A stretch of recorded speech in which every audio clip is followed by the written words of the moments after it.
إن الحمد لله نحمده ونستعينه ونستغفره ونعوذ بالله من شرور أنفسنا ومن سيئات أعمالنا.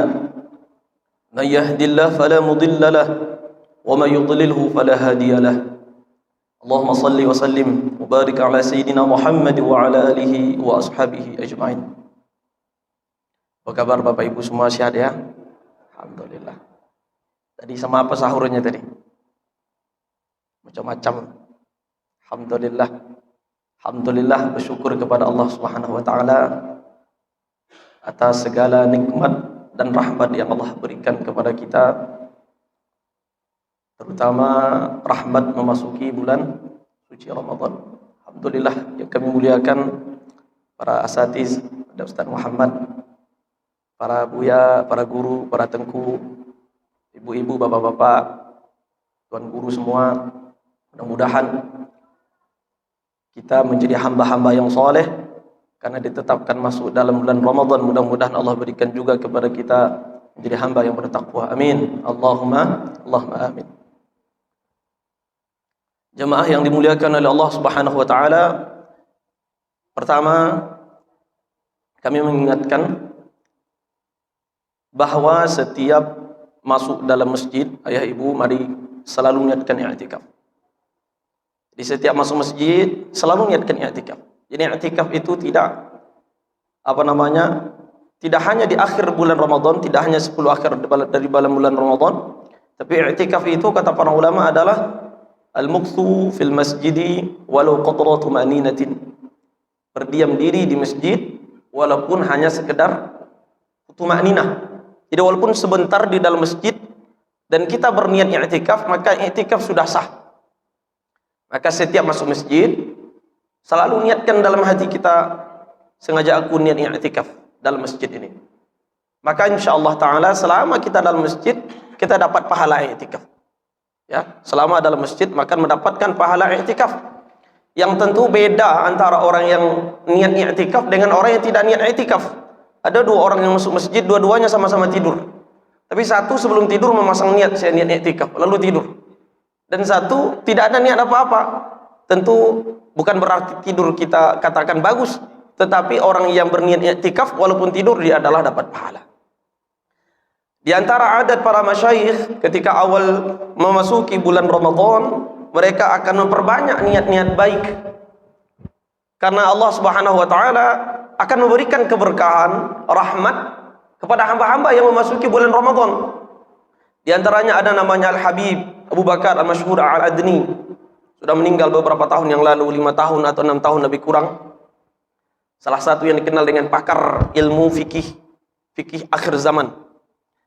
Ini beliau selalu dinukil perkataan beliau dan qaul beliau setiap memasuki bulan Ramadan. Di antaranya beliau memiliki sirah-sirah niat memasuki bulan suci Ramadan. Apa niat beliau? Ya, beliau mengatakan niat menyambut bulan Ramadan dan memasuki bulan Ramadan. Nawaina ma nawahu Nabi sallallahu alaihi wasallam wa salafus salih min alil baiti al-kiram wa sahabati al-a'lam. Kami berniat, ini Bapak Ibu saya ucapkan, Bapak Ibu ikut juga di dalam hati. Kami berniat apa yang diniatkan oleh Nabi Muhammad sallallahu alaihi wasallam dan para salafus salih dari keluarga Nabi Muhammad, dari sahabat Nabi Muhammad ketika memasuki bulan Ramadan. Jadi para salafus salih tentunya memasuki bulan Ramadan, ya kan, dengan orang biasa tentu memiliki perbedaan. Kita sama-sama memasuki bulan Ramadan, para sahabat memasuki bulan Ramadan, tapi tentu berbeda kualitasnya. Karena masing-masing orang memiliki tingkat niat yang berbeda, maka Allah berikan pahala yang berbeda dengan niatnya. Maka ketika masuk bulan Ramadan, niatkan kata beliau seperti apa yang diniatkan oleh Rasulullah dan seperti apa yang diniatkan oleh para salafus saleh. Kemudian wa nawaina al-qiyama bihaqqi siyami 'ala al-wajhi alladhi yarda al-maliku al-'allam, dan kami berniat menunaikan hak puasa sesuai dengan arahan atau sesuai dengan cara yang diridhai oleh Allah Subhanahu wa taala. Jadi berniat betul kita akan menunaikan hak puasa ini. Yang ketiga, niatnya adalah wa nawaina al-muhafazata 'ala al-qiyami wa hifdzil jawarihi 'anil ma'asi wal atham. dan kami berniat untuk menjaga, melaksanakan qiyam, ya, qiyam lail, qiyam Ramadan, dan menjaga anggota tubuh daripada dosa-dosa dan maksiat. Itu berniat kita. Wa nawaina tilawatal Qur'an wa kathrata dzikri was salata was salama, dan kita berniat untuk memperbanyak tilawah, memperbanyak zikir, memperbanyak salawat dan salam kepada Rasulullah sallallahu alaihi wasallam. Wa nawaina tajannubal ghibah wan namimati wal kadhibi wa asbabil haram, dan kami berniat untuk menjauhi gunjing, menjauhi namimah, adu domba, menjauhi kadzib, berbohong. Ya Allah, kami berniat betul, dan semua sebab-sebab haram kami berniat di Allah di awal Ramadan ini. Kemudian yang kelima, wa nawaina kathratas shadaqati wa muwasaha al-aramil wal fuqara wal aitam. Kemudian kami berniat ya Allah untuk memperbanyak sedekah. Berniat ya Allah di awal Ramadan ini memperbanyak sedekah di bulan Ramadan ini kepada yang tidak mampu, kepada anak yatim, kepada fuqara, kepada du'afa. Kami berniat betul ya Allah. Yang keenam, wa nawaina kamal al-iltizam bi adabil Islam was salaha fil jamaati fi awqatiha bintizamin, dan kami berniat ya Allah untuk menunaikan adab-adab di dalam Islam yang diajarkan oleh Rasulullah sallallahu alaihi wasallam, dan berniat betul ya Allah untuk menjaga salat berjamaah, ya kan, secara teratur.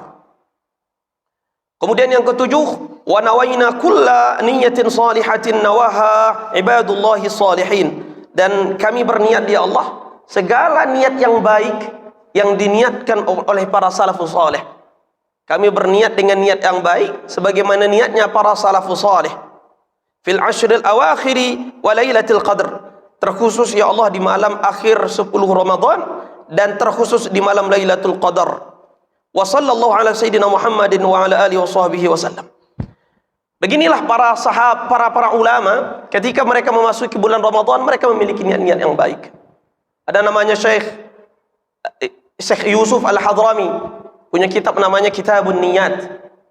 Kitab tentang niat. Isinya niat saja. Ya kan? Dalam menghadiri salat berjamaah apa niatnya, dalam ketika akan mau menikah apa niatnya, minum air putih, minum kopi, pergi belajar, berjalan ke pasar, dan yang lain. Belum buat semua niat-niat di sana. Itu luar biasa. Ketika beliau menceritakan bahwa hendaklah seorang hamba memperbanyak niat, karena dikatakan oleh Imam Al-Ghazali, banyaknya amal itu dengan banyaknya niat. Kita sama-sama melakukan amal yang sama, tapi yang satu akan berbeda tingkat pahalanya, derajatnya, karena dia akan memperbanyak niat. Jadi semakin banyak niat seorang walaupun satu amal, semakin bertingkat pahalanya. Kita sama-sama membaca Al-Quran. Satu membaca Al-Quran, satu membaca Al-Quran. Tapi yang satu memiliki banyak niat. Ya, banyak niatnya. Diniatkan supaya menjadikan kesembuhan, diniatkan keberkahan, diniatkan pahalanya untuk almarhum ayah, almarhumah ibu, dan seterusnya. Maka pahalanya tentu lebih banyak, lebih meningkat daripada orang yang tidak niat-niatnya. Tapi tentunya Al-Quran walaupun tanpa niat, maka pahalanya tentu sudah banyak sekali. Dan di akhir beliau katakan, ada yang menarik, ketika seorang tidak tahu apa yang harus diniatkan. Jadi bingung, ya apa yang harus saya niatkan? Maka kata beliau, berniatlah seperti niatnya orang-orang yang kita anggap soleh. Seperti yang beliau contohkan ini. Para salafus soleh, kita tidak tahu apa niat-niat mereka ketika memasuki bulan Ramadan, maka kita berniat, ya Allah, ketika kami memasuki bulan Ramadan, kami berniat seperti niatnya para salafus soleh, seperti niatnya Rasulullah SAW. Maka mudah-mudahan dengan demikian Allah Subhanahu Wa Taala jadikan amal kita meningkat, dan pahalanya tentu juga meningkat seperti meningkatnya pahala dan amalan para salafus soleh. Allahumma amin. Jamaah yang dimuliakan oleh Allah Subhanahu Wa Taala, di awal-awal Ramadan ini kami akan mengulang lagi hal-hal yang perlu kita ketahui selama bulan Ramadan, yang dan wajib kita lakukan dan kita jauhi selama bulan Ramadan. Di antaranya adalah rukun-rukun puasa. Para ulama menyebutkan rukun puasa itu ada 3. Ya, kita ulang lagi. Yang pertama, rukun puasa adalah niat. Rukun puasa adalah niat.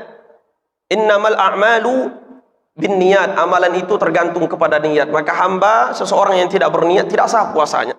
Tidak sah puasanya. Dan perlu diketahui bahwa niat itu mesti dikerjakan di dalam hati. Tempatnya di hati niat itu. Karena niat itu di dalam hati, dia tidak butuh untuk dilafazkan. Dia tidak butuh untuk diucapkan dan tidak wajib untuk diucapkan. Namun kata para ulama, dikatakan oleh Imam An-Nawawi dan para ulama yang lain, dianjurkan untuk melafazkan, mengucapkannya agar membantu hati. Agar membantu hati.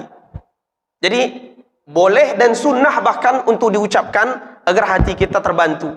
Dan itu salah satu sunnah atau diantara kebiasaan kita orang-orang Melayu, ya, atau orang Indonesia secara umum, orang Nusantara secara umum, ketika sebelum sholat tarawih atau sesudah sholat tarawih kita bersama-sama niat. Nawaitu sauma ghadin an ada'i fardi syahri Ramadan hadhihi sanati lillahi ta'ala. Ini adalah adab yang baik. Supaya membantu dan supaya mengingatkan orang yang tidak berniat agar berniat. Karena kalau tidak berniat tidak sah puasanya. Ini yang pertama.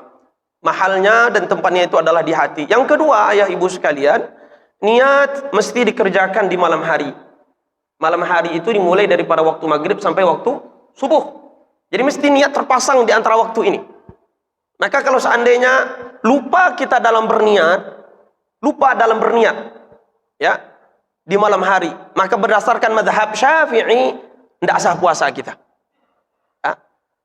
Lalu bagaimana Ustaz? Ya udah, tetap wajib menahan dan di akhirnya nanti wajib mengqadha.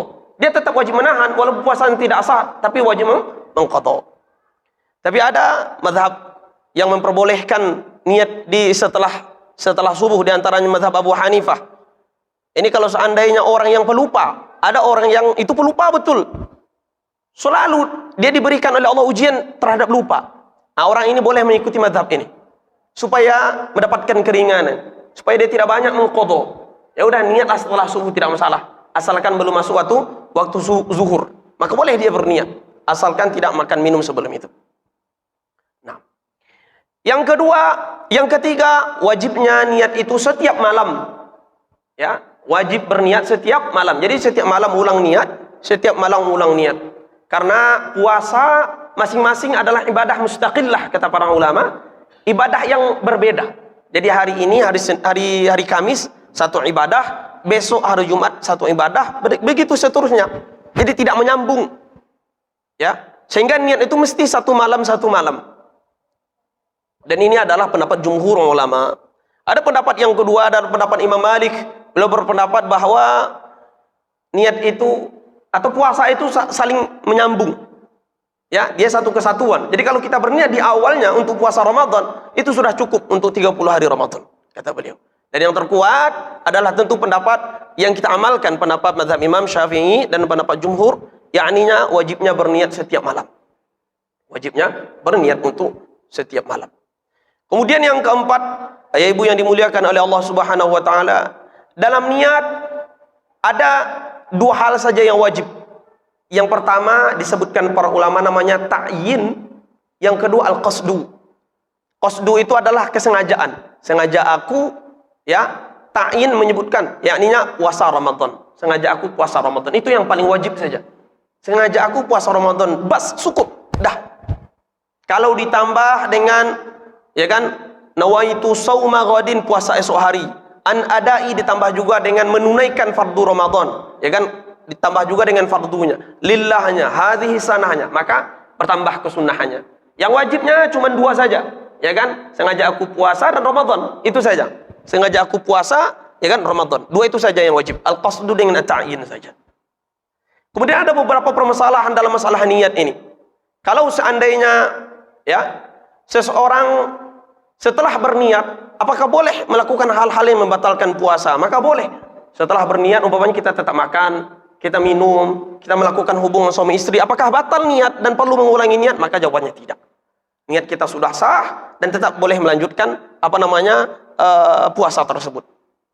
Masalah yang kedua, jamaah yang dimuliakan oleh Allah Subhanahu wa taala, yakninya seseorang, ya, yang dalam keadaan berniat itu posisinya berhalangan. Umpamanya perempuan, ibu-ibu dalam keadaan haid, ya, Dia berkata, kalau seandainya haid saya bersih, saya puasa. Saya niat puasa Ramadan besok hari, kalau seandainya bersih. Ternyata memang bersih. Ya, dia berniat umpamanya di malam hari di waktu Isya, sebelum sahur bersih ini perempuan. Apakah cukup niatnya tadi atau mesti diulangi lagi? Karena niat yang tadi sudah dilakukan dalam keadaan dia masih ada halangan, masih junub atau masih dalam keadaan berhadas. Dan sekarang sudah bersih. Apakah mesti mengulangi lagi? Maka kata para ulama, ya, kalau seandainya hari ini adalah haid terakhirnya dan itu adalah haid yang paling maksimal. Jadi maksimal haid itu kata para ulama adalah maksimalnya 15 hari. Enggak ada orang lewat 15 hari haid. Kalau ada darah itu keluar dari 15 hari, ini mesti dilacak. Karena tidak semuanya akan darah haid. Bercampur nanti dengan darah istihadah namanya atau darah penyakit. Maka kalau seandainya ini adalah hari ke-15, itu jarang sekali orang haid perempuan itu 15 jarang sekali. Kalau seandainya ada, maka sah puasanya tanpa mengulangi niat lagi. Pertama. Yang kedua, kalau seandainya hari ini berkebetulan adalah hari terakhir dia haid dan itu kebiasaannya. Umpamanya, ibu-ibu ini bapak-bapak sekalian punya kebiasaan haid. Ada yang 5 hari, 6 hari, 7 hari, masing-masing punya adat, punya daur, punya kebiasaannya. Kalau seandainya kebiasaan ibu itu haid adalah 7 hari dan malam ini lengkap 7 hari. Jadi biasanya haidnya akan berhenti di waktu subuh atau sebelum subuh. Itu dia sudah tahu karena adat kebiasaan begitu. Sehingga malam hari yang masih keluar darah haid dia niatkan, ya Allah saya niat puasa besok hari. Maka sah puasanya. Ya, maka sah puasa yang dilakukan orang ini. Ini masalah dalam niat. Yang kedua, ya, yang menjadi rukun puasa adalah yakni at-tarku atau al-imsak, yakninya menahan. Menahan dari apa? Menahan dari 5 hal. Yang pertama menahan daripada istimna, mengeluarkan mani. Yang kedua menahan daripada istiqaah, yakninya muntah. Yang ketiga yakninya menahan daripada masuknya sesuatu yang berupa benda ke dalam rongga tubuh kita. Yang keempat menahan daripada ajima, perhubungan suami istri. Kayaknya 4 cuma.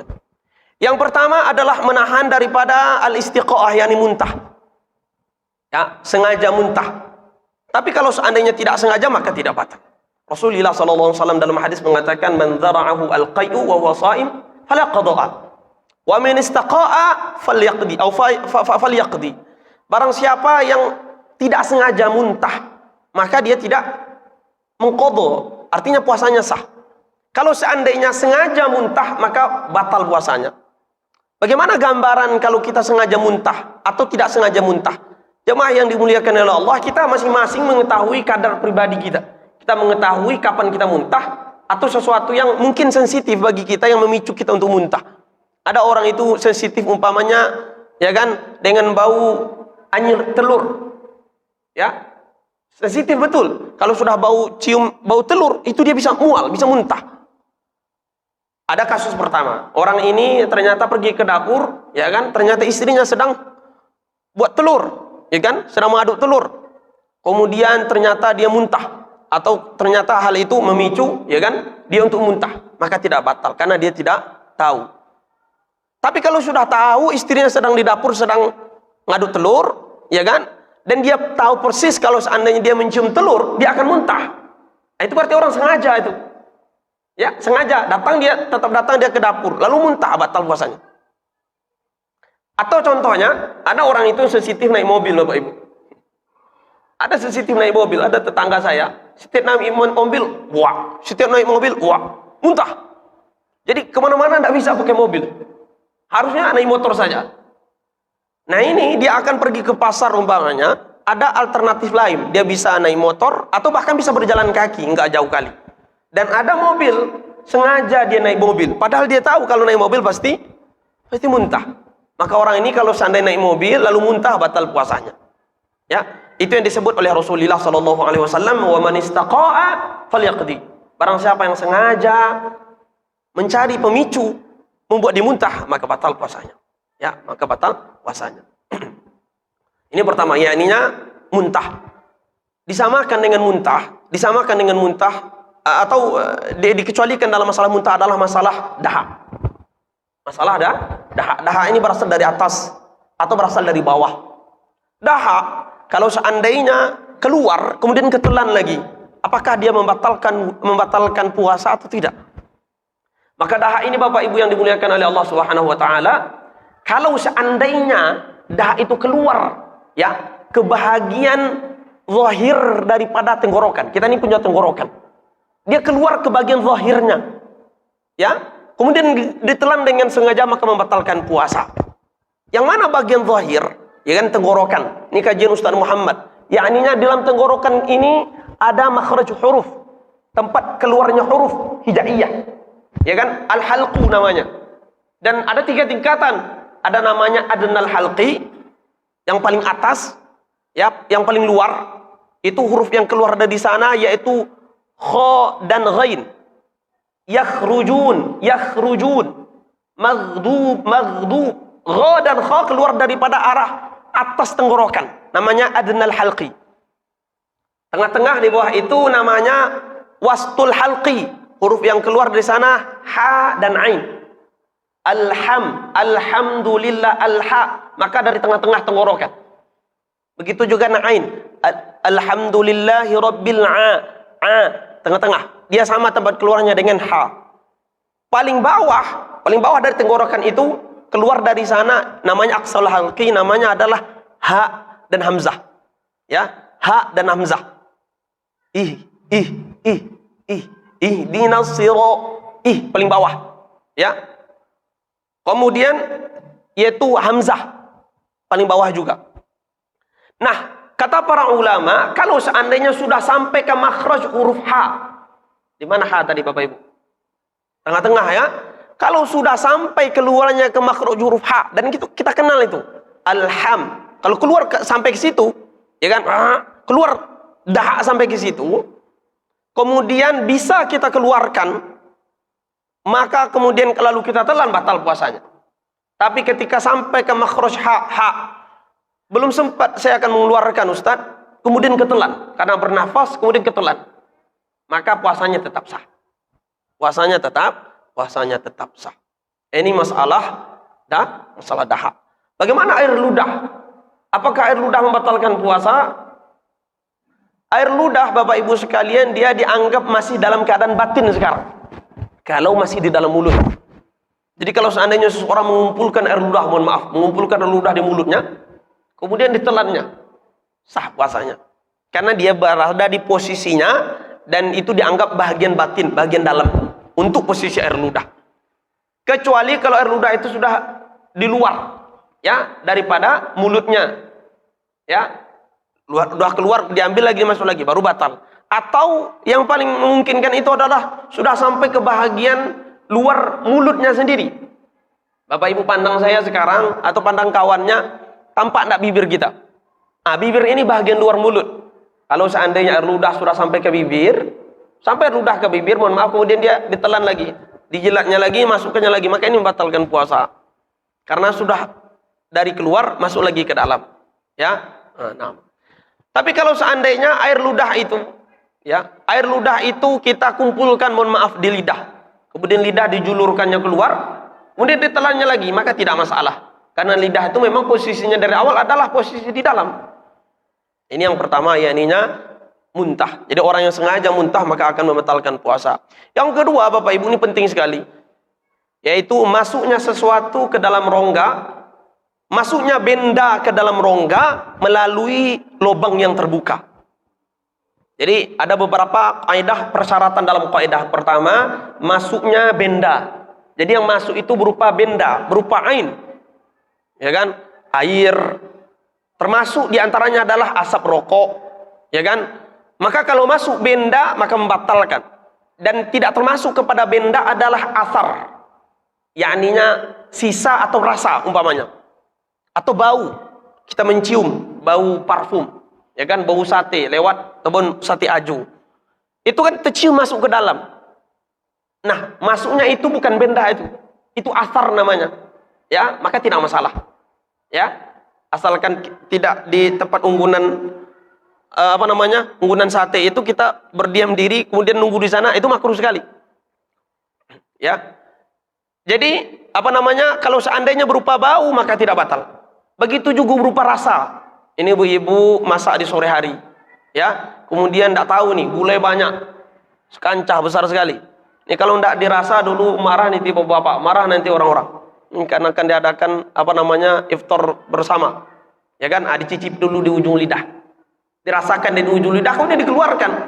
Kalau ada ampasnya dikeluarkan, itu kan terasa ke dalam kita, itu tidak masalah, ya kan? Asalkan tidak berkumur-kumur pula ibu-ibu dengan kuah itu. Kalau berkumur-kumur tentu sudah batal. Masuknya dicicip sedikit, karena lidah ini adalah apa namanya indera perasa.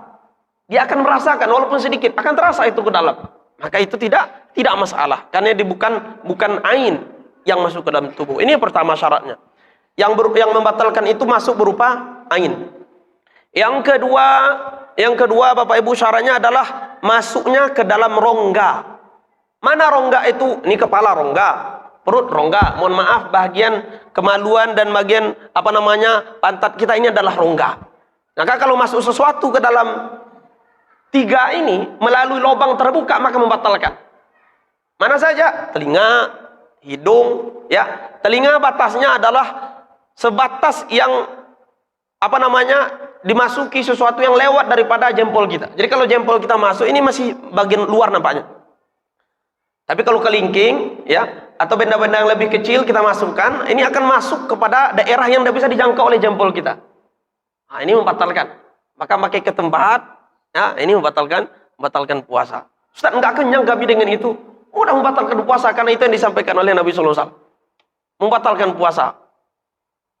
Begitu juga masukkan sesuatu ke dalam hidung kalau sudah melewati khayshum. Khayshum ini tempat yang perih kalau kita masukkan air, Bapak Ibu. Sekarang Bapak Ibu tengok hidung kita, ya. Hidung kita kan lembut di awalnya nih. Lembut ini. Setelah itu keras, ya. Setelah itu keras ya hidung kita. Coba Ibu-ibu pegang hidung Ibu. Nah, ini kan lembut ini. Di atasnya keras.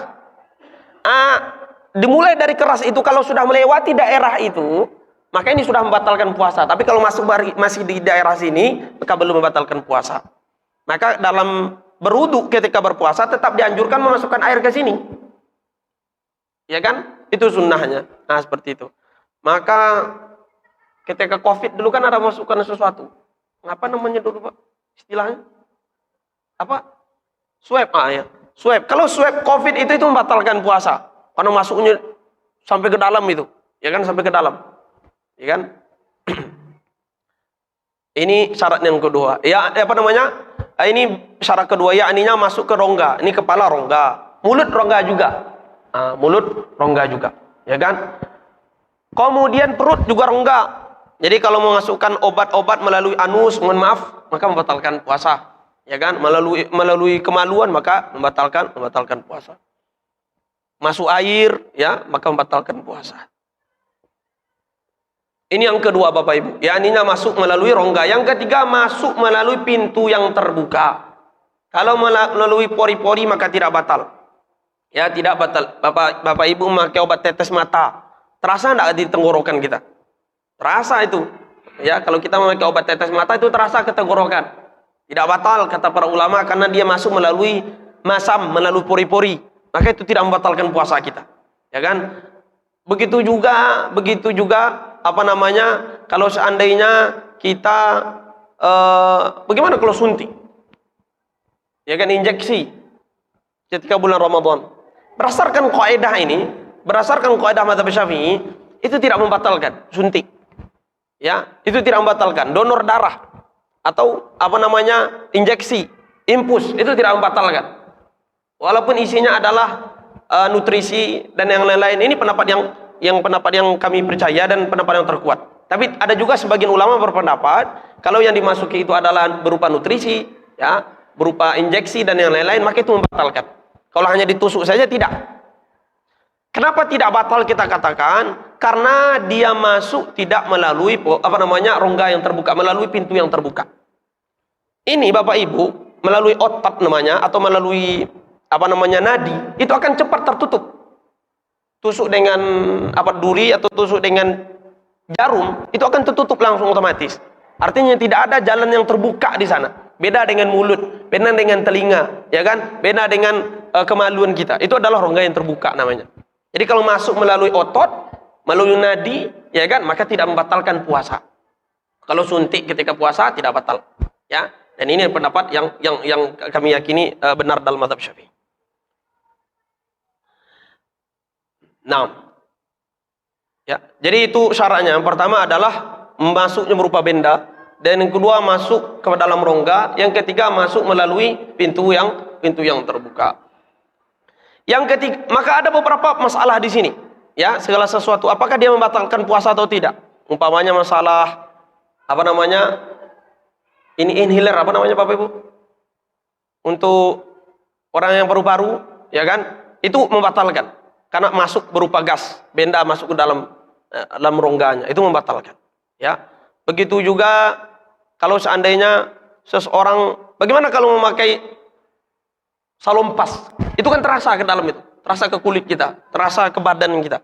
Itu juga tidak membatalkan karena dia melalui pori-pori. Ini yang kedua. Yang pertama, yakni yang membatalkan atau wajib kita menahan dari muntah.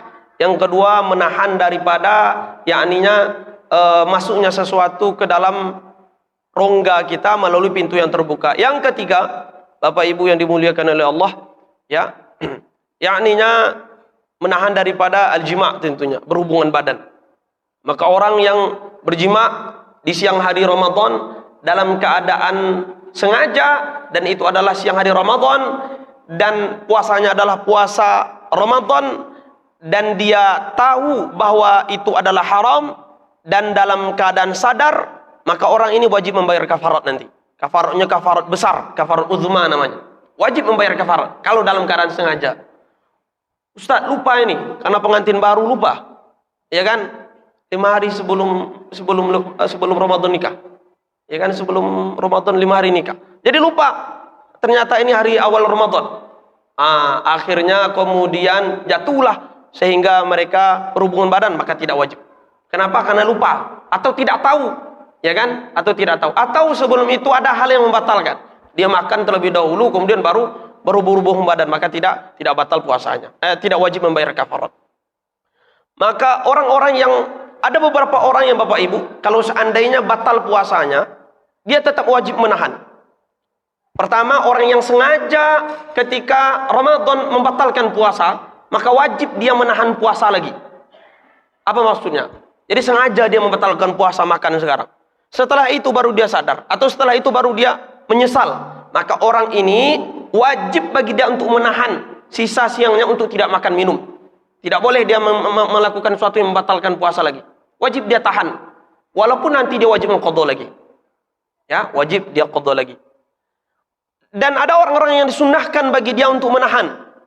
Di antaranya adalah orang-orang yang dalam keadaan berhenti darah haidnya di waktu siang. Ibu-ibu umpamanya berhenti darah haidnya, darah nifasnya di waktu siang. Di waktu zuhur berhenti darah haidnya. Maka dianjurkan, disunnahkan bagi dia untuk menahan, tidak makan, tidak minum terlebih dahulu.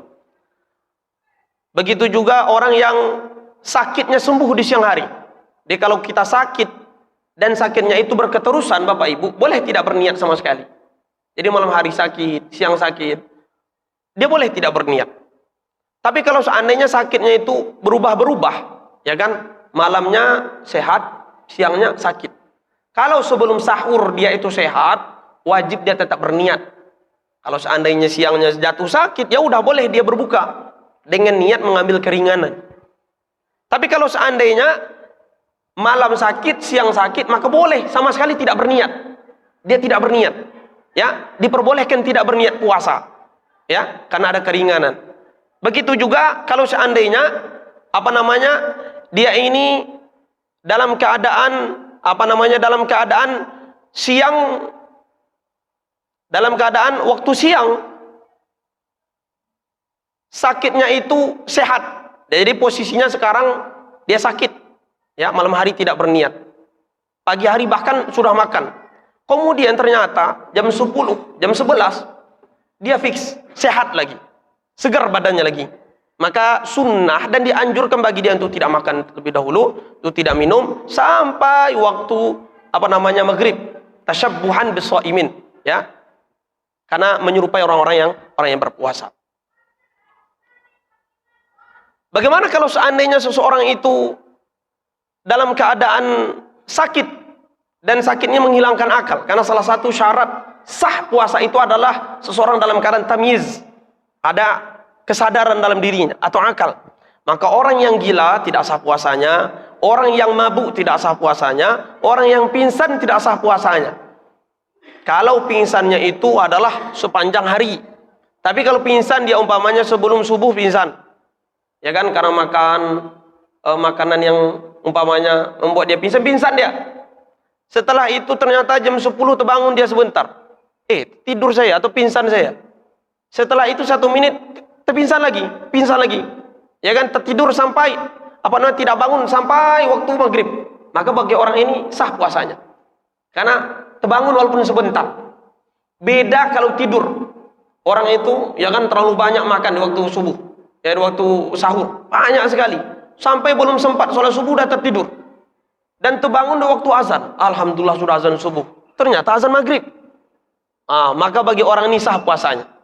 Ya, bagi orang ini sah puasanya. Sebab tidur itu dihukumi sama dengan orang yang sadar. Bapak-bapak jemaah yang dimuliakan oleh Allah Subhanahu wa taala, ini adalah sekelumit besar ya, secara garis besar tentang hal-hal rukun-rukun. Di antara rukun puasa pertama adalah niat, yang kedua adalah yakninya menahan daripada muntah, menahan daripada keluarnya mani, menahan daripada berjima, menahan daripada masuknya sesuatu ke dalam tubuh kita, ya, dan keluarnya sesuatu dari tubuh kita, muntah tadi, ya, memasukkan sesuatu dari tubuh kita, makan, minum dan seterusnya. Kemudian yang terakhir adalah orang yang berpuasa. Di antara syarat dia adalah orang Islam. Yang kedua adalah memiliki akal kesadaran. Dan apakah sah puasa bagi anak kecil? Ya kan? Kalau seandainya sudah mumayyiz, maka sah puasanya. Mumayyiz ini artinya adalah anak yang sudah bisa membedakan baik dan buruk. Biasanya usia 5 tahun, 6 tahun dia sudah bisa istinja sendiri. Bisa makan sendiri, bisa minum sendiri. Ini anak begini, sah puasanya. Ya, sah puasanya. Dan supaya kata para ulama, supaya dia membiasakan puasa tersebut dan menjadikan hal tersebut di waktu dewasa sebagai kebiasaan. Kalau seandainya usianya sudah 7 tahun, maka wajib bagi orang tua untuk memerintahkan. Jadi yang wajib adalah perintahnya, bukan puasanya. Jadi wajib ke puasa. Ya, diajarkan dia puasa. Ternyata tidak kuat, jam 10 baru, ya kan, sudah nengok ke dapur. Boleh dia untuk batalkan. Yang wajib itu perintah. Kata Rasulullah SAW, kalau seandainya sudah 7 tahun, ya kan, perintah untuk sholat. Sama dengan puasa, maka wajib dia untuk puasa. Perintah, kita perintahkan. Kalau seandainya tidak kuat, itu tidak masalah. Ya, maka tidak masalah. Kemudian, di antara syarat wajibnya lagi adalah al-itoqah, yakninya mampu. Mampu. Ada 2 hal yang membuat seseorang tidak mampu. Yang pertama adalah ada uzur syariat, haid, melahirkan, nifas. Yang kedua adalah yakni uzur dalam indrawinya, dalam badannya. Sudah tua bangka, astagfirullah. Sudah tua, kemudian tak mampu lagi, ya kan? Maka bagi orang ini, tidak wajib puasa, yang wajib fidyah saja. Ada mak kami Ustaz, ya kan, udah tua, tidak kuat lagi puasa. Jangan suruh lagi puasa, kasihan beliau, ya kan? Wajib bayar fidyah saja. Berapa fidyahnya? 1 hari 1 mud. Mud ini ukuran tangan. Jadi mud itu orang Arab menyebutnya adalah ukuran tangan. Ya, beras seukuran tangan, sekitar 0,675 on, atau sekitar 0,6 atau 0,7 kilogram. Tidak sampai 1 kilo 1 hari. Kalau 30 hari dikalikan 30 hari. Nah, begitu. Orang tua. Yang kedua, orang sakit tentunya. Dan yang ketiga adalah ibu hamil dan ibu menyusui. Ibu hamil dan ibu menyusui. Maka boleh untuk tidak berpuasa. Untuk tidak berpuasa maksudnya adalah boleh dia dari malam hari untuk tidak berniat. Karena dia sudah tahu dia nggak akan bisa berpuasa. Ya. Tapi apakah hanya wajib fidyah atau wajib qadha bagi mereka? Ada rinciannya Bapak Ibu sekalian. Kalau seandainya orang hamil atau ibu yang menyusui, walaupun menyusui ini adalah bukan yang disusui anaknya, dia mencari upah dengan menyusui ini. Orang Arab itu salah satu adat dan kebiasaan mereka adalah mengupahkan anak untuk disusui oleh orang lain. Ya, termasuk Rasulullah disusui oleh Halimatus Sa'diyah dan yang lainnya. Itu dibayar. Jadi walaupun dia tidak menyusui anaknya, tapi dia mata pencariannya adalah dengan menyusui anak. Nah gitu. Begitu juga hamil, walaupun hamilnya daripada hamil zina. Maka kalau seandainya dia khawatir untuk dirinya saja, ya kemudian dia tidak berpuasa, maka nanti wajib mengqadha saja. Tapi khawatir dia terhadap keselamatan bayi, ya, atau keselamatan bayi dan keselamatan dirinya, maka wajib dua-duanya, wajib mengqadha dan wajib membayar fidyah. Ya, wajib membayar fidyah, 1 hari bayar satu mud. Di antara orang yang wajib membayar fidyah juga Bapak Ibu yang dimuliakan oleh Allah adalah orang yang menunda-nunda membayar puasa Ramadan. Dia menunda membayar puasa Ramadan. Sudah datang Ramadan berikutnya, belum sempat lagi mengqadha puasanya, tinggal lagi 2. Kenapa tidak diqadha? Karena malas. Nah, ini wajib dia tetap mengqadha setelah puasa nanti, ya. Dan wajib dibayar fidyah 1 hari 1 mud. 1 hari 0,675 on tadi, atau 0,7 kilogram tadi. Ya. Tapi kalau seandainya Ustaz tidak bisa, saya hamil, setelah hamil menyusui pula, ini setahun lebih ini bahkan tidak bisa, nah, maka hanya mengqadha saja nanti, tidak wajib membayar fidyah. Apalagi yakninya orang yang bekerja keras, ya, kerjanya kerja berat, tukang umpamanya, ya, atau apalagi orang yang kerjanya kerja keras lah pokoknya. Artinya dengan kerja itu membuat dia tidak, dengan puasa membuat dia tidak fokus atau tidak kuat, maka boleh bagi dia untuk tidak berpuasa, namun wajib berniat. Jadi malam hari tetap dia berniat, saya niat puasa esok hari. Ternyata setelah bertukang, ya kan, jam 10 baru lah terbayang kopi, atau tidak kuat lagi, tidak bisa dia kalau tidak makan minum. Artinya tidak selesai pekerjaannya kalau dia berpuasa, maka boleh dia membatalkan puasa dengan niat mengambil keringanan. Dia niat tarakhus dengan niat mengambil keringanan. Ya.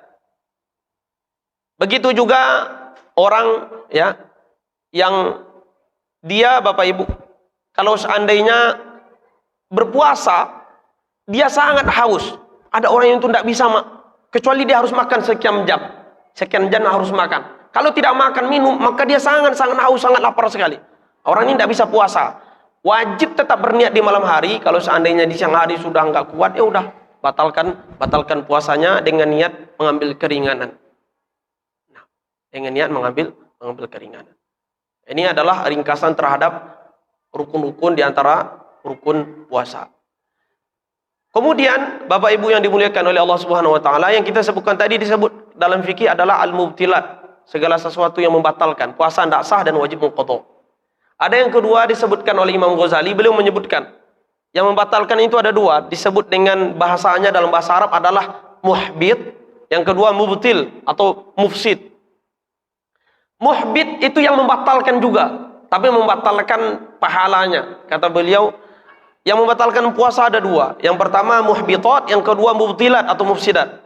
Mufsidat atau mubtilat yang membatalkan itu yang kita sebutkan tadi, makan, minum, berjima, muntah, ya kan, dan seterusnya, itu membatalkan puasa.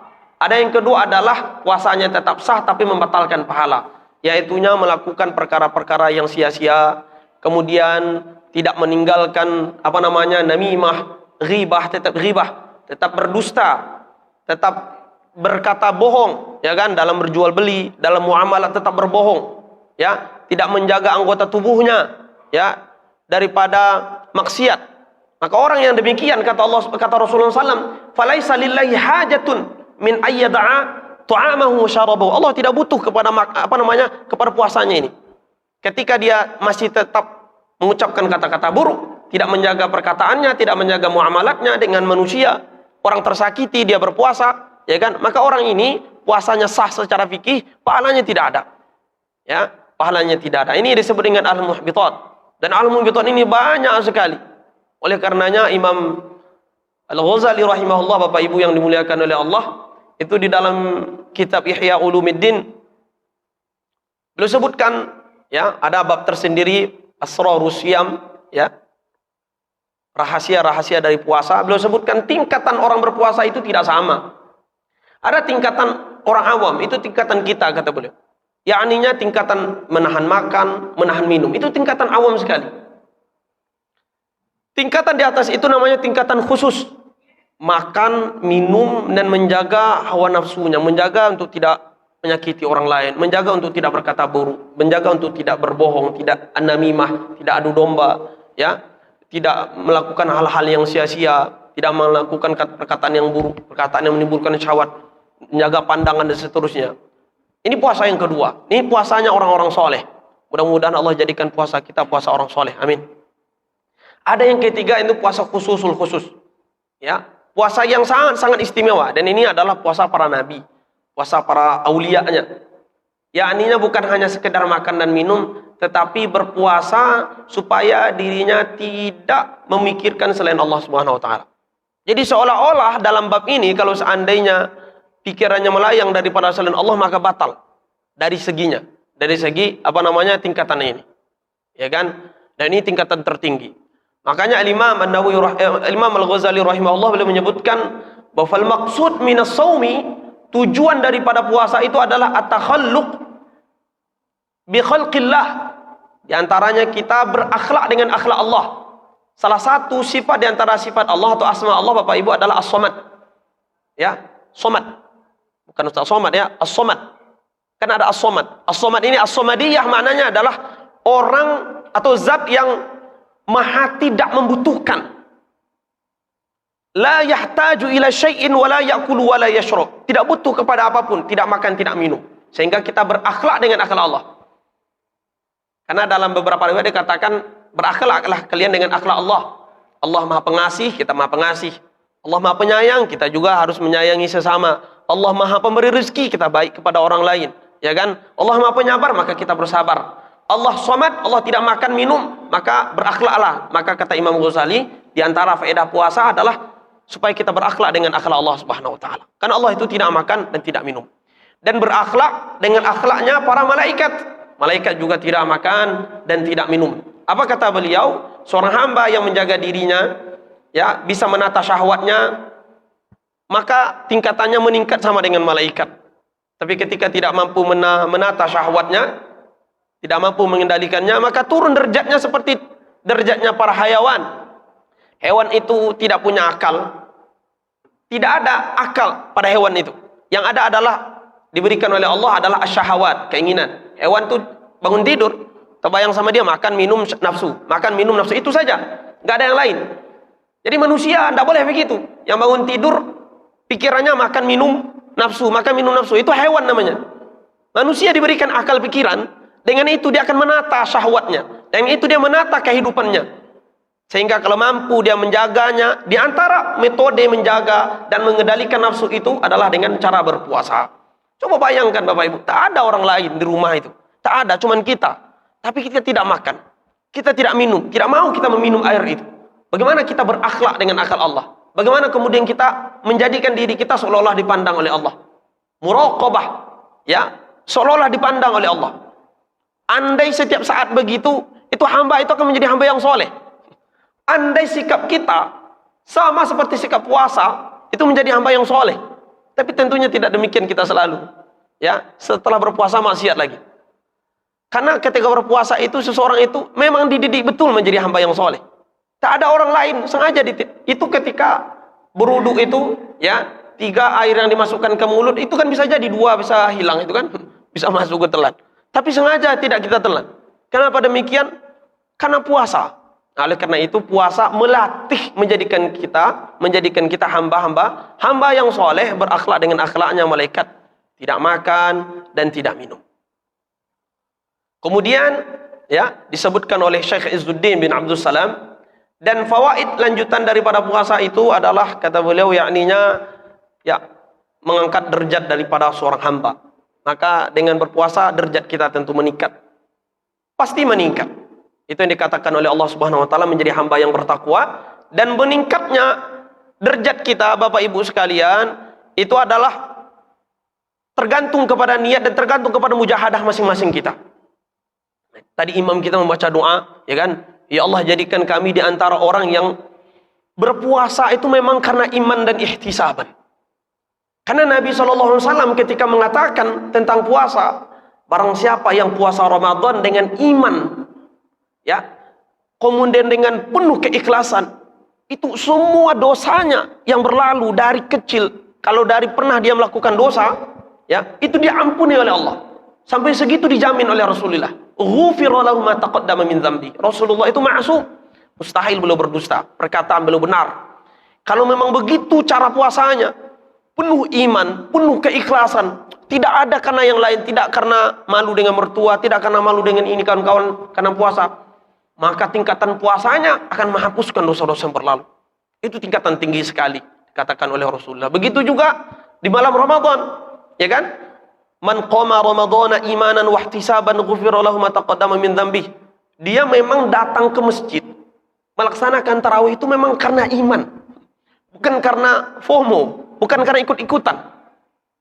Karena mohon maaf, ya kan, kita harus muhasabah. Banyak di antara kita datang ke masjid karena tetangga ikut, karena tidak ada kegiatan di rumah, karena karena ya udah orang ramai kita datang juga ramai-ramai, ya, karena malu dengan kawan-kawan. Masa kawan-kawan masjid kita tidak ke masjid? Jadi datang ke masjidnya karena FOMO, karena ikut-ikutan. Nah, ini tingkatannya tentu berbeda juga. Maka kata Rasulullah, yang datang ke masjid, yang melakukan qiyam Ramadan, tarawih, tahajud dan yang lain-lainnya karena iman dan ihtisaban, juga diampunkan dosa-dosanya. Jadi memang bulan yang Allah Subhanahu wa taala siapkan untuk pengampunan dosa-dosa kita. Tidak ada dosa yang tidak diampuni oleh Allah Subhanahu wa taala, insyaallah taala. Inilah kajian kita pada pagi hari ini Bapak Ibu. Mudah-mudahan Allah berikan kepada kita taufik untuk taat, dijadikan hamba-hamba yang soleh, memang menjadikan diri kita menjadikan Ramadan ini adalah waktu yang memang betul-betul untuk kembali kepada Allah, waktu yang betul-betul membersihkan diri daripada dosa-dosa, waktu untuk meningkatkan amal, menjadi hamba-hamba yang bertakwa. Amin, Allahumma amin. Inilah yang dapat kami sampaikan, mudah-mudahan bermanfaat. Mohon maaf Bapak Ibu atas segala waktunya. Silakan, ada pertanyaan Pak Ji, silakan. Salam. Tolong.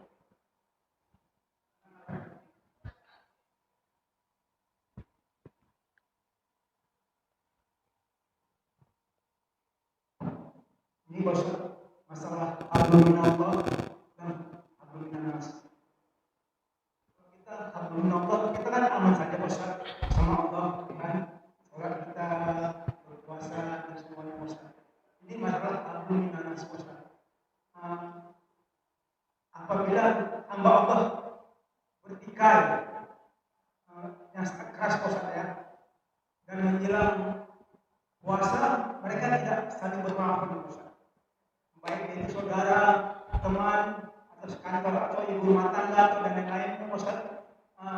Itu apakah mereka tidak saling bermaafan? Apakah dalam puasa mereka diterima Ustaz sama Allah? Itu bertahun-tahun mereka tidak bermaafan. Apakah setiap tahun itu juga puasa mereka tidak diterima Ustaz? Assalamualaikum warahmatullahi wabarakatuh. Assalamualaikum warahmatullahi wabarakatuh.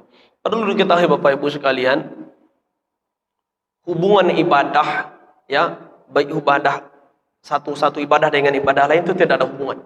Pertama, banyak orang mengatakan, kamu tidak sholat, tidak sah puasanya. Ngapain? Tidak sholat. Ngapain puasa kalau tidak sholat? Tidak sah puasanya. Ini akhirnya bahaya. Orang kalau dikatakan demikian, untung dia sudah puasa. Untung dia sudah puasa. Kalau seandainya dikatakan demikian, ya udah saya nggak puasa lagi. Dosa kita. Orang nggak puasa dan tidak sholat lagi. Jadi tidak ada hubungannya. Sholatnya tidak ada, puasanya sah. Berarti dia dosa terhadap sholat saja. Atau dia sholat tapi tidak puasa, dosanya terhadap puasa saja. Jadi nggak ada hubungan sama sekali. Ini yang pertama. Begitu juga dengan puasa. Kita berpuasa tapi tidak memaafkan. Apakah puasanya sah? Sah puasanya. Tidak ada hubungannya dengan memaafkan. Tapi berdosa dari segi tidak memaafkan saja. Karena Rasulullah mengatakan, la yahillu li muslimin ayyahjuru akhahu fawqa thalathi layalin. Tidak halal, artinya haram, orang yang bermusuh lebih dari 3 hari. Kalau bukan karena urusan yang memang hal ini adalah hak, kemudian tidak ada alasan, tidak mau kita memaafkan, ya, bahkan tidak menyapanya, lebih 3 hari kata Rasulullah haram hukumnya. Dosanya hanya di hubungan sini, dosanya dalam silaturahmi, dosanya dalam hubungan dengan sesama muslim. Adapun puasanya tetap sah, sholatnya kan tetap sah, tidak ada pengaruhnya. Tapi tentu seorang yang soleh, ya kan, dalam sholatnya, dalam puasanya, ada pengaruh tentunya dengan hubungan sesamanya. Dia orang yang soleh akan baik hatinya, akan mudah memaafkan. Nah, akan mudah memaafkan. Ya kan, harusnya dengan sholatnya, dengan puasanya menjadi hamba yang lebih soleh. Bukan hanya soleh tapi muslih, baik juga untuk orang lain. Dia akan mudah hatinya memaafkan. Hatinya mudah untuk meminta maaf. Kalau berat kali mudah untuk meminta maaf. Nah, begitu hamba-hamba yang soleh.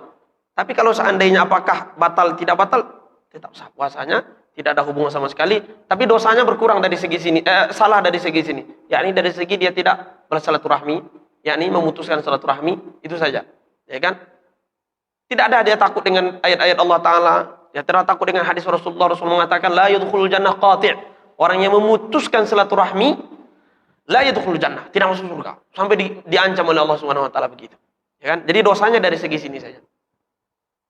Paham Pak Ji ya? Ya. Ada pertanyaan Bapak Ibu? Ya.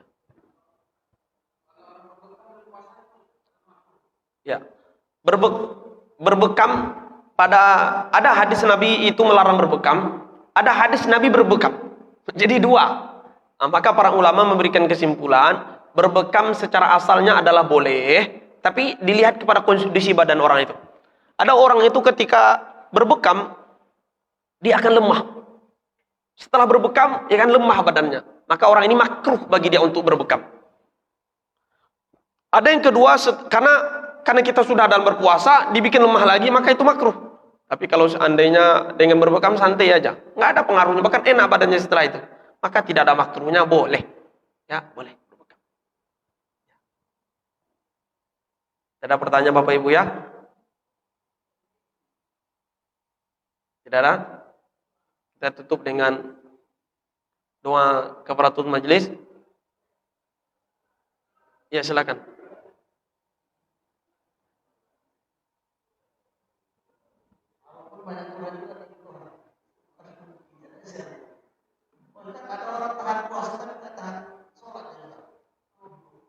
Macam mana Pak Ji?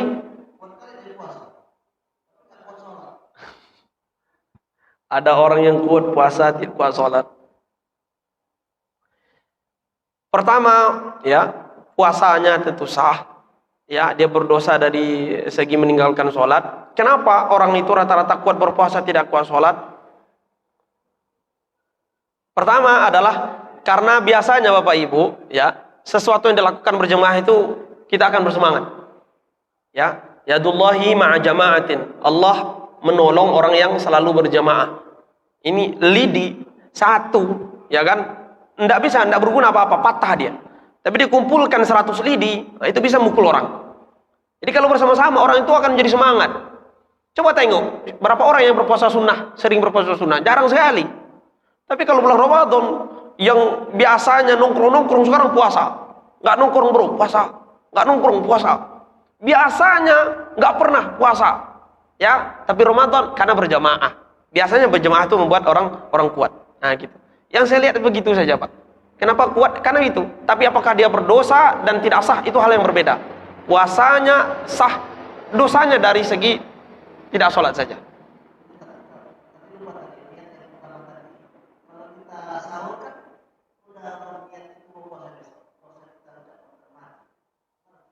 Ya, sah.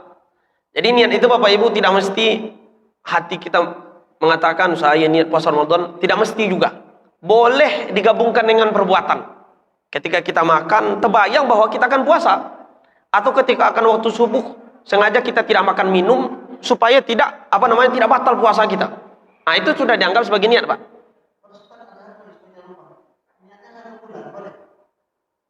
Tadi kita katakan tadi mazhab Maliki boleh.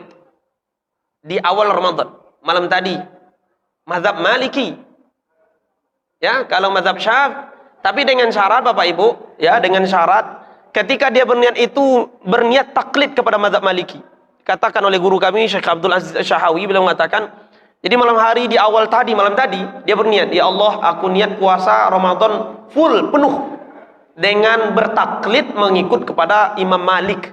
Nah, itu sah puasanya. Terus menerus tanpa niat. Nah, gitu. Iya, Pak.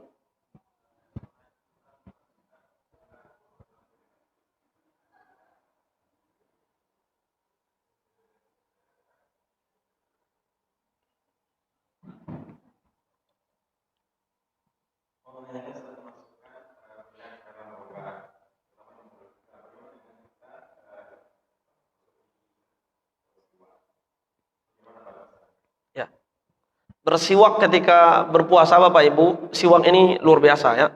Dianjurkan kita bersiwak dalam kondisi apapun, dimanapun, ketika akan sholat dimanapun dianjurkan kita bersiwak. Rasulullah SAW dalam sebuah hadis, walaupun dinilai lemah oleh sebagian ulama, tapi hadis ini bisa diamalkan dari segi maknanya. Yaitu 2 rakaat sholat dengan menggunakan gosok gigi, dengan menggunakan siwak. Bersiwak kita sebelum sholat, 2 rakaat lebih afdal dari 70 sholat tanpa siwak. Ini hadis, walaupun lemah, tapi dari segi makna betul. Siwak itu akan membuat suci mulut, akan membuat Allah redha dan membuat syaitan itu murka. Jadi semakin seorang bersiwak, semakin tidak suka syaitan. Jadi semakin orang malas menggosok gigi, bersiwak, itu semakin suka syaitan. Jadi orang yang malas gosok gigi itu bisikan-bisikan syaitan selalu bagi dia. Pertama. Yang kedua, tetap dianjurkan bersiwak selama bulan Ramadan, selama puasa Ramadan tetap dianjurkan. Ya. Tapi dengan ketentuan pertama, dianjurkan sebelum masuk waktu sholat zuhur. Jadi dari pagi ini boleh kita tetap menggosok gigi, boleh bersiwak sampai sebelum zuhur. Kalau sesudah zuhur, makruh hukumnya lagi. Ya, makruh. Kenapa? Karena biasanya waktu zuhur itu mulut kita sudah mulai berbau. Betul enggak Bapak Ibu? Zuhur itu udah mulai enggak enak lagi bau mulut kita. Jangan mendekat-dekat ke mulut orang berpuasa. Enggak enak lagi baunya secara zahir. Nah, menghilangkan bau yang enggak enak itu makruh. Menghilangkan bau yang enggak enak itu makruh hukumnya. Karena bau yang enggak enak itu muncul daripada menahan makan minum karena Allah. Sehingga bau itu bau ibadah. Maka dalam sebuah hadis sahih Bukhari Muslim, Rasulullah mengatakan, la famus shaim atyabu indallahi min rihil miski. Sungguh mulut orang berpuasa, bau mulut orang berpuasa lebih harum dari bau kasturi. Kenapa? Karena bau ini karena menahan makan minum karena Allah. Jadi menghilangkan itu makruh. Menghilangkan bau itu makruh. Nah ya, menghilang bau itu makruh. Tapi kalau seandainya ada bau lain yang timbul sehingga harus dihilangkan, umpamanya ibu bapak di waktu zuhur atau sebelum zuhur itu atau sesudah zuhur, itu sesudah zuhur, ya kan? Karena ini hari pertama puasa, ya kan? Setelah bangun tidur, pergilah ke dapur. Masya Allah, gulai jaring, ya ternyata sahurnya pakai gulai jaring, lapar perut. Kenapa lapar betul perut hari ini? Tidak seperti biasa. Diambillah nasi. Nasi pun tak panas, tak apa-apalah. Karena nasi sisa, sahur. Makanlah. Selesai makan kan, minum. Mantap rasanya. Apa bang? Makan. Ya, bukan nyari puasa. Ya Allah puasa. Sah puasanya. Ya, puasa tetap sah karena lupa. Kata Rasulullah SAW, orang yang lupa, ya kan, sah puasanya. Allah telah memberikan dia rezeki. Allah telah memberikan dia makan. Nah, itu kan bau mulutnya karena ini, karena jengkol. Sehingga dia akan sholat berjamaah akan mengganggu orang lain. Boleh bersiwak. Kenapa? Karena yang kita hilangkan bukan bau puasa, tapi bau mulut karena kelupaan makan tadi. Boleh untuk bersiwak. Ya, boleh untuk bersiwak. Tapi Bapak Ibu bersiwak di sini bukan memakai odol ya. Ya, tidak memakai Ciptaden, Pepsodent dan lain-lain, tidak. Ya, kalau pakai itu udah terasa itu ke dalam, tidak memakai itu. Bersiwak ya, siwak ini artinya adalah syarat-syarat siwak itu pertama dia benda suci, yang kedua dia itu kasar. Maka dengan ini saja bersiwak digosokkan ke gigi kita sudah mendapatkan kesunahan. Sebelum sholat digosokkan, ini mendapatkan kesunahan karena kasar, ya, karena kasar. Kemudian yang ketiga adalah sesuatu itu tidak terhubung dengan badan dia. Jadi dengan jari itu tidak mendapatkan sunnah, apalagi jari kita tidak kasar. Tapi kalau jari kawan boleh. Kata para ulama dengan jari kawan boleh. Ya kan, pinjam jari kawan itu boleh. Artinya sah itu maksudnya. Sampai segitunya para ulama mengatakan sah bersiwak dan dianjurkan bersiwak. Begitu. Begitu Pak Haji. Jadi menggosok gigi dengan makna menggosok gigi Indonesia memakai Pepsodent, Ciptaden, itu tidak. Ya, tidak dianjurkan, itu makruh sekali. Karena berpotensi masuknya air dan masuknya rasa itu ke dalam. Tapi kalau siwak biasa atau gosok gigi tanpa menggunakan odolnya itu boleh. Dan bahkan dianjurkan. Sebelum masuknya waktu zuhur. Ada lagi Bapak Ibu? Habis pertanyaan? Baik, kita tutup dengan doa kafaratus majlis. Subhanakallahumma wa bihamdika asyhadu an la ilaha illa anta astaghfiruka wa atubu ilaik. Sebelum kita balik ya, masing-masing salat sunnah duha atau salat sunah isyraq. Wallahu a'lam wa alam. Assalamualaikum warahmatullahi taala wabarakatuh.